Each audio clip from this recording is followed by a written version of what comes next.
serial killers are still at large.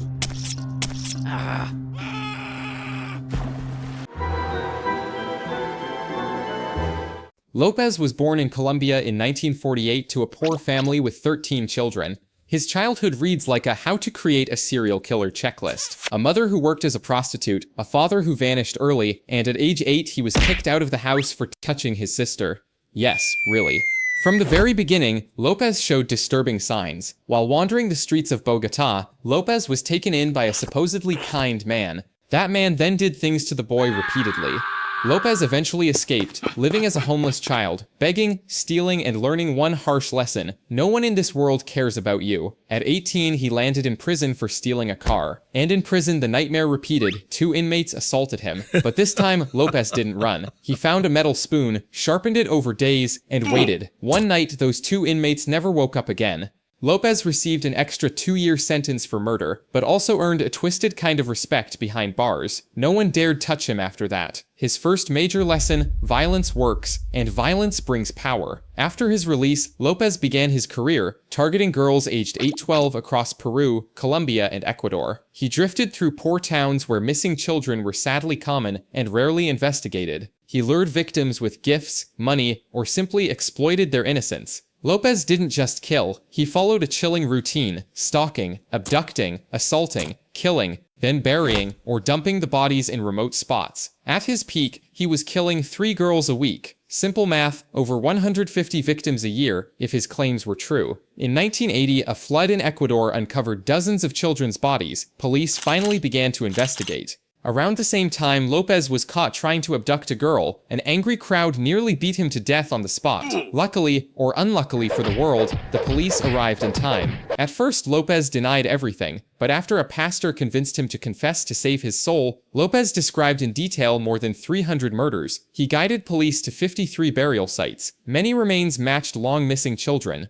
A horrifying plot twist. In 1998, after not even 20 years in prison, Lopez was freed for good behavior, and a psychiatric hospital declared him no longer a danger. 4 years later, he was deported back to Colombia. Then he disappeared. No one knows where Lopez went. Some sources claim he was killed in a revenge attack. Others say he's still alive under a new identity. Even though Ecuador released him, Interpol still lists him as wanted. Yet no trace of him has ever surfaced. The biggest problem: the true number of victims will never be known. Lopez claimed 300, police found only around 100 bodies, and the rest? Maybe he exaggerated, maybe he forgot, or maybe they're still out there waiting to be discovered. If you ever needed a poster child for never judge a book by its cover, no serial killer fits better than Ted Bundy. He was handsome, educated, polite, studied law, and had that perfect son-in-law smile every mother loves. The problem? He was also one of the most vicious killers in US history. In the 1970s, young women across the western US began vanishing. The victims were usually college students with long brown hair parted in the middle, uncannily similar to one another. Later, investigators realized they resembled Bundy's ex-girlfriend who had dumped him. Bundy's tactic was deceptively simple: pretend to be injured. He'd wear a fake cast or use crutches and ask women for help carrying things to his car. Once they were close enough, he knocked them unconscious, abducted them, and assaulted them both before and after killing them. What made Bundy terrifying wasn't just the killing, it was the fact he did it all while living a seemingly normal life. He had a long-term girlfriend who had no idea. He volunteered at a suicide prevention hotline. He was even considered a model citizen by people around him.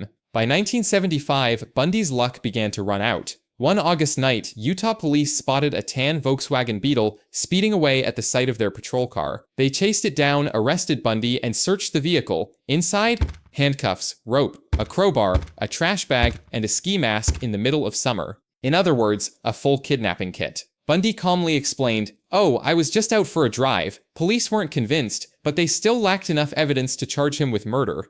That changed when a surviving victim, Carol Duranch, identified Bundy in a police lineup. She recounted how he pretended to be a police officer, claimed her car had been broken into, then tried to abduct her. She managed to escape. With her testimony and the evidence in his car, Bundy was convicted of kidnapping, sentenced to 115 years, depending on behavior. Bundy sat in prison smiling, fully aware they still had nothing solid to charge him with murder, and he was right, until Colorado decided to try him for another killing. Plot twist: while awaiting trial in Colorado, Bundy escaped twice. The first time, he jumped out of a second-story courthouse window. He was caught again. The second time, he starved himself down, slipped through a hole in the ceiling, and vanished. Bundy fled to Florida and resumed killing. In January 1978, he broke into the Chi Omega sorority house at Florida State University and attacked 4 students within 15 minutes. 2 died, 2 were severely injured. He was finally arrested while driving a stolen car. This time, there was no escape. Bundy's trial became a reality TV spectacle decades before reality TV existed.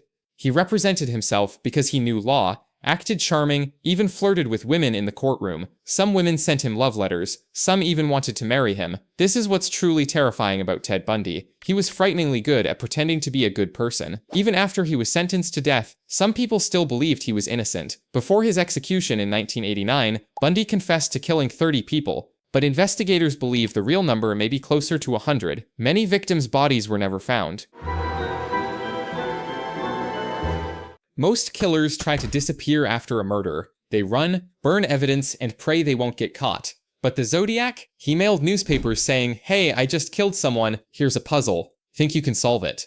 In the late 1960s, the San Francisco Bay Area saw a string of murders that still gives the FBI a headache. The Zodiac didn't follow any pattern. Sometimes a dating couple, sometimes a cab driver, sometimes a student. The only consistent thing? He liked to brag. After each attack, the Zodiac mailed letters to major newspapers. Not apologies, not motives. Instead, they were filled with cryptograms, case details only the killer could know, and sometimes a piece of the victim's clothing, like he was submitting homework. His first letter was split into 3 parts and sent to 3 different newspapers. Inside was a 408-character cipher and a threat. "Print this or I'll kill more people this weekend." Plot twist: a pair of high school teachers actually solved it. The message? Zodiac said he killed for fun, and that his victims would become his slaves in the afterlife. But his most famous cipher, the Z340, remained unsolved for 51 years, until 2020, when a team of codebreakers finally cracked it. And the message? Zodiac mocking the police. "I hope you enjoy trying to catch me. I'm not afraid of the gas chamber, it'll just get me to paradise sooner." The Zodiac claimed he'd killed 37 people. Police can only confirm 5 to 7. The real number? No one knows. Maybe he lied, maybe he didn't. That's the terrifying part. In 1974, the Zodiac mailed his final letter. After that, silence. No more bodies, no more letters, nothing. Did he die, change careers, or simply get bored? As of 2025, DNA and modern forensics still haven't uncovered the Zodiac's true identity. Sometimes the smartest killer isn't the one who kills the most, but the one who knows exactly when to stop. In the middle of the New Mexico desert lies an area locals call the Boneyard.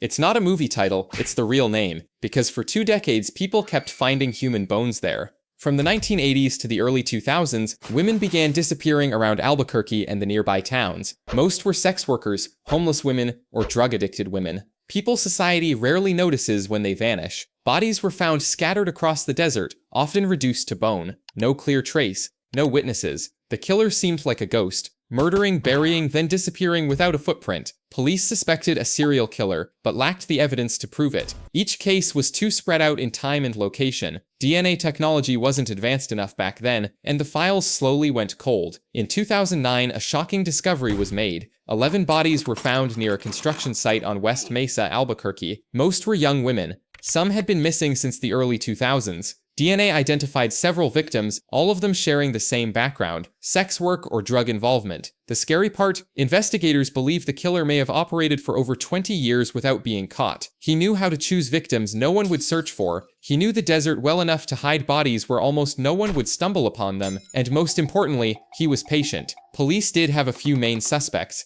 Lorenzo Montoya, a known sex offender who died in 2006, right around the time the killing stopped. His home was not far from West Mesa. Ron Irwin, a truck driver who passed through the region often and had a history of violence toward women, but both men died before any formal charges could be made. DNA from the site didn't match anyone in the database. Some samples were too degraded to analyze. As of 2025, the case remains unsolved. The FBI still lists it as a high-priority cold case. Families of the victims are still waiting for answers, and somewhere out there the bone collector may still be alive, just an ordinary old man no one suspects.